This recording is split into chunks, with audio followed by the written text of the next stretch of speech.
ആകാശവാണി.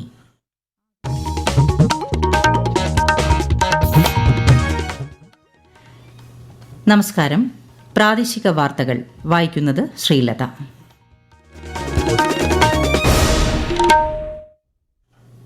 പ്രധാന വാർത്തകൾ.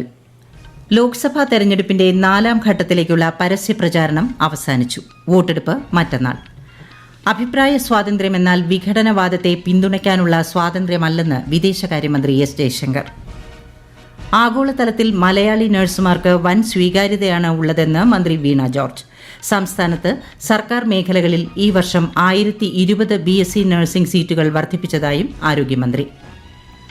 അടുത്ത 5 ദിവസം സംസ്ഥാനത്ത് ഇടിമിന്നലോട് കൂടിയ മഴയ്ക്കും ശക്തമായ കാറ്റിനും സാധ്യതയെന്ന് കേന്ദ്ര കാലാവസ്ഥാ വകുപ്പ്.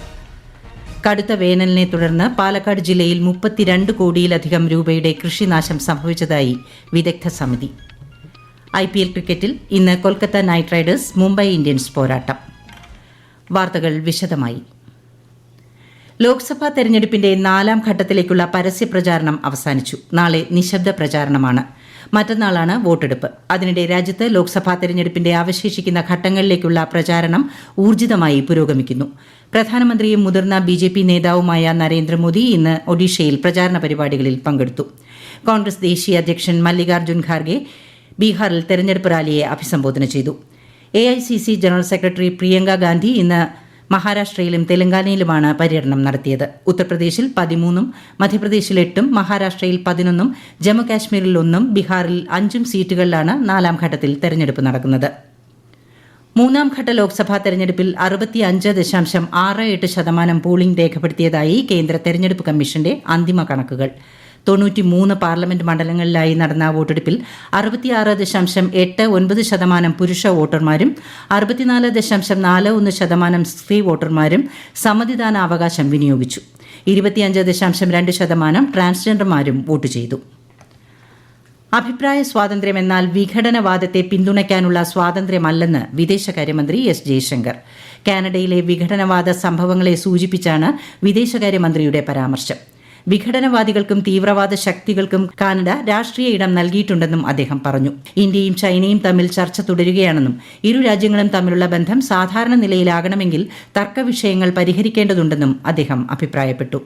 ആം ആദ്മി പാർട്ടി ചരിത്ര ഭൂരിപക്ഷത്തോടെ ഡൽഹിയിൽ അധികാരത്തിൽ വന്നതാണെന്നും ഒരു നടപടിക്കും പാർട്ടിയെ വീഴ്ത്താൻ കഴിയില്ലെന്നും ഡൽഹി മുഖ്യമന്ത്രി അരവിന്ദ് കെജ്രിവാൾ. ജയിൽ മോചിതനായ ശേഷം റൌസ് അവന്യൂവിലെ പാർട്ടി ആസ്ഥാനത്ത് പ്രവർത്തകരെ അഭിസംബോധന ചെയ്യുകയായിരുന്നു അദ്ദേഹം.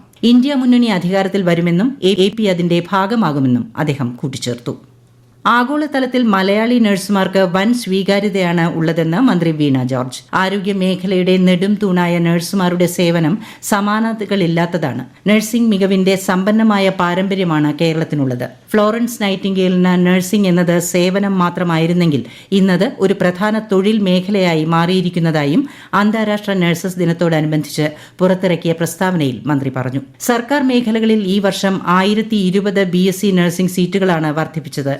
ആരോഗ്യമന്ത്രി കൂട്ടിച്ചേർത്തു. നാളെയാണ് അന്താരാഷ്ട്ര നഴ്സസ് ദിനം.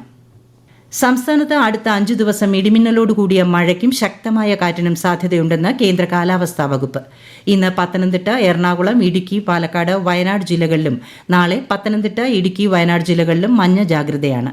ഇടിമിന്നൽ മുന്നറിയിപ്പുള്ളതിനാൽ ജനങ്ങൾ ജാഗ്രത പാലിക്കണമെന്നും കാലാവസ്ഥാ വകുപ്പ് അറിയിച്ചു. അതേസമയം കോട്ടയം ജില്ലയിൽ ശക്തമായ വേനൽ മഴ ലഭിച്ചു. പത്തനംതിട്ടയിലെ മലയോര മേഖലയിലും വൈകുന്നേരത്തോടെ മഴ ശക്തമായി. തിരുവനന്തപുരം ജില്ലയിൽ വിവിധയിടങ്ങളിൽ ഇടിയോടുകൂടിയ മഴ അനുഭവപ്പെട്ടു. ശബരിമല ഇടവമാസ പൂജയ്ക്കായി എത്തുന്ന ഭക്തരുടെ സ്നാനഘട്ടമായ പമ്പ ത്രിവേണിയിലെ ജലനിരപ്പ് താഴ്ന്നതിനാൽ പമ്പ, കൊച്ചുപമ്പ ഡാമുകൾ തുറന്നുവിടാൻ ജില്ലാ കളക്ടർ ഉത്തരവിട്ടു. തിങ്കളാഴ്ച രാവിലെ 6 മണി മുതൽ ഈ മാസം 19 വരെ പ്രതിദിനം 25,000 ക്യൂബിക് മീറ്റർ വെള്ളം വീതമാണ് തുറന്നുവിടുന്നത്. ഈ സാഹചര്യത്തിൽ വൃഷ്ടി പ്രദേശത്തുള്ളവർ ജാഗ്രത പാലിക്കണം. പൊതുവിദ്യാഭ്യാസ സ്ഥാപനങ്ങളിൽ നിർമ്മിത ബുദ്ധി സാങ്കേതിക വിദ്യ ഉപയോഗപ്പെടുത്തുന്ന രാജ്യത്തെ ആദ്യ സംസ്ഥാനമാകുകയാണ് കേരളം. ഇതിന്റെ ഭാഗമായി ഈ മാസം 2 മുതൽ അധ്യാപകർക്കായി AI പരിശീലനം ആരംഭിച്ചു. AI സാങ്കേതിക വിദ്യ ഉപയോഗപ്പെടുത്തുമ്പോഴുള്ള പരിമിതികളും സ്വീകരിക്കേണ്ട മുൻകരുതലുകളും പരിശീലന ക്ലാസുകളിൽ ചർച്ചയാവുകയാണ്. ശ്രീ ശങ്കരാചാര്യരുടെ ജയന്തി ആഘോഷങ്ങളുടെ ഭാഗമായി കാലടിയിൽ നടന്ന ശ്രീ ശങ്കര സ്മൃതി സംഗമവും ആദിശങ്കരൻ ഇന്റർനാഷണൽ ഫൌണ്ടേഷന്റെ 3ാം വാർഷികവും ഡൽഹി ലഫ്റ്റനന്റ് ഗവർണർ വിനയ് കുമാർ സക്സേന ഉദ്ഘാടനം ചെയ്തു. ഫൌണ്ടേഷന്റെ നേതൃത്വത്തിൽ ശങ്കര ഗ്രാമം പദ്ധതിക്കും തുടക്കമായി. ആകാശവാണി തിരുവനന്തപുരം പ്രാദേശിക വാർത്താ വിഭാഗം അവതരിപ്പിക്കുന്ന പ്രത്യേക പരിപാടിയായ നല്ല വാർത്ത എല്ലാ ശനിയാഴ്ചയും വൈകുന്നേരം 6:40 പ്രക്ഷേപണം ചെയ്യുന്നു. ഇന്നത്തെ പ്രാദേശിക വാർത്തകൾക്ക് ശേഷം നല്ല വാർത്ത കേൾക്കാവുന്നതാണ്. ഈ വാർത്തകൾ ആകാശവാണിയിൽ നിന്ന്. ആകാശവാണി വാർത്തകളും വാർത്താധിഷ്ഠിത പരിപാടികളും all India radio news Thiruvananthapuram എന്ന യൂട്യൂബ് ചാനലിൽ ലഭ്യമാണ്. കൂടുതൽ വാർത്തകൾക്കായി @all India radio news Thiruvananthapuram എന്ന ഫേസ്ബുക്ക് പേജും @AER_News_TVM എന്ന എക്സ് ഹാൻഡിലും സന്ദർശിക്കാം. IPL ക്രിക്കറ്റിൽ ഇന്ന് കൊൽക്കത്ത നൈറ്റ് റൈഡേഴ്സ് മുംബൈ ഇന്ത്യൻസിനെ നേരിടും. കൊൽക്കത്തയിലെ ഈഡൻ ഗാർഡൻസിൽ രാത്രി 7:30 മത്സരം. ഇന്നലെ നടന്ന ഗുജറാത്ത് ടൈറ്റൻസ് മുംബൈ ഇന്ത്യൻസ് മത്സരത്തിൽ ഗുജറാത്ത് 35 റൺസിന് വിജയിച്ചിരുന്നു. ഗുജറാത്ത് ഉയർത്തിയ 232 റൺസ് വിജയലക്ഷ്യം പിന്തുടർന്ന ചെന്നൈയ്ക്ക് നിശ്ചിത ഓവറിൽ 196 റൺസ് എടുക്കാനേ കഴിഞ്ഞുള്ളൂ. ഈജിപ്തിലെ കെയ്റോയിൽ നടക്കുന്ന സ്ക്വാഷ് ലോക ചാമ്പ്യൻഷിപ്പിൽ ഇന്ത്യയുടെ രമിത് ടണ്ടന് ജയം. ലോക 36ാം നമ്പർ താരമായ ടണ്ടൻ യുഎസിന്റെ ഫറാസ് ഖാനെയാണ് ആദ്യ റൌണ്ടിൽ പരാജയപ്പെടുത്തിയത്.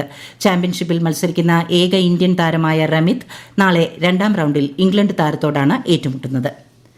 കടുത്ത വേനൽ പാലക്കാട് ജില്ലയിലെ കാർഷിക മേഖലയിൽ ഉണ്ടാക്കിയത് 32 കോടിയിലധികം രൂപയുടെ നഷ്ടം. കൃഷിനാശം വിലയിരുത്താൻ രൂപീകരിച്ച ദൌത്യ സംഘമാണ് നഷ്ടം കണക്കാക്കിയിരിക്കുന്നത്. കൂടുതൽ വിവരങ്ങളുമായി ആകാശവാണി പാലക്കാട് ജില്ലാ പ്രതിനിധി ഫൈസൽ അലിമുത്ത്.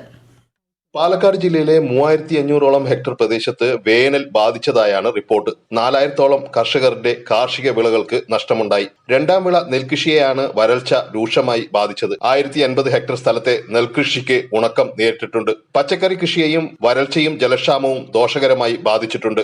ഇതുവരെയും വേണ്ടത്ര മഴ ലഭിക്കാത്ത സാഹചര്യത്തിൽ ജില്ലയെ വരൾച്ചാ ബാധിതമായി പ്രഖ്യാപിക്കണമെന്നും റിപ്പോർട്ടിൽ ആവശ്യപ്പെടുന്നുണ്ട്. ജില്ലയിലെ കാർഷിക മേഖലയിൽ വേനൽ ഉണ്ടാക്കിയ ആഘാതം മനസ്സിലാക്കാൻ കൃഷി ഉദ്യോഗസ്ഥരും കൃഷി ശാസ്ത്രജ്ഞരും അടങ്ങുന്ന സമിതിയെയാണ് പഠനത്തിനായി നിയോഗിച്ചത്. ഒളിപ്പിച്ച് കടത്താൻ ശ്രമിച്ച 1.5 കോടി രൂപയുടെ സ്വർണവുമായി ദുബായിൽ നിന്നെത്തിയ കന്യാകുമാരി സ്വദേശിയെ നെടുമ്പാശ്ശേരി വിമാനത്താവളത്തിൽ കസ്റ്റംസ് പിടികൂടി. ഗ്രീൻ ചാനലിലൂടെ കടക്കാൻ ശ്രമിച്ച ഇയാൾ 2332 ഗ്രാം സ്വർണമാണ് കടത്താൻ ശ്രമിച്ചത്. സംസ്ഥാന വിവരാവകാശ കമ്മീഷൻ ഈ മാസം 16 മലപ്പുറത്ത് സിറ്റിംഗ് നടത്തും. സിവിൽ സ്റ്റേഷനിലുള്ള ജില്ലാ പ്ലാനിംഗ് സെക്രട്ടേറിയറ്റ് ഹാളിൽ ഉച്ചതിരിഞ്ഞ് തെളിവെടുപ്പ് ആരംഭിക്കും. ആലപ്പുഴ ജില്ലയിലെ തഴക്കര പഞ്ചായത്തിലെ വെട്ടിയാറിൽ പക്ഷിപ്പനി സ്ഥിരീകരിച്ചു.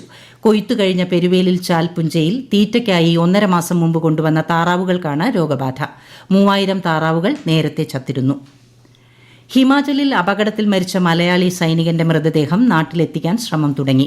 കരസേനയുടെ 426 എഞ്ചിനീയർ റെജിമെന്റിൽ ജോലി ചെയ്യുന്ന ഫറോക്ക് സ്വദേശി ആദർശാണ് മരിച്ചത്.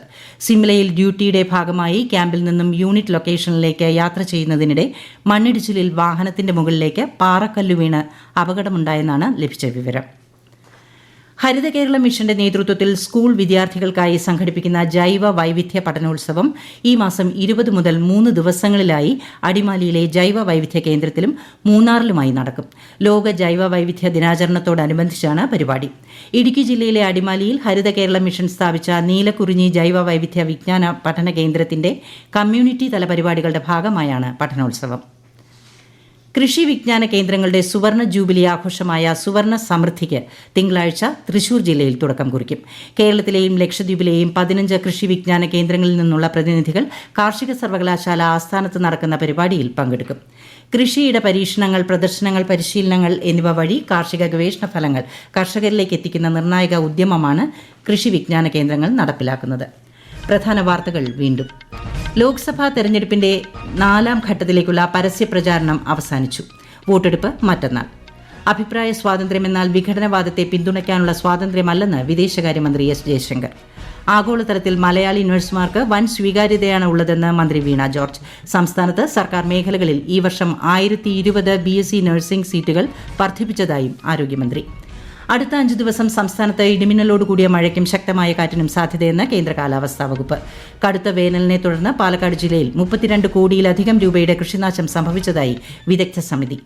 IPL ക്രിക്കറ്റിൽ ഇന്ന് Kolkata night Riders Mumbai Indians പോരാട്ടം. പ്രാദേശിക വാർത്തകൾ കഴിഞ്ഞു. അടുത്ത വാർത്താ പ്രക്ഷേപണം രാത്രി 7:25.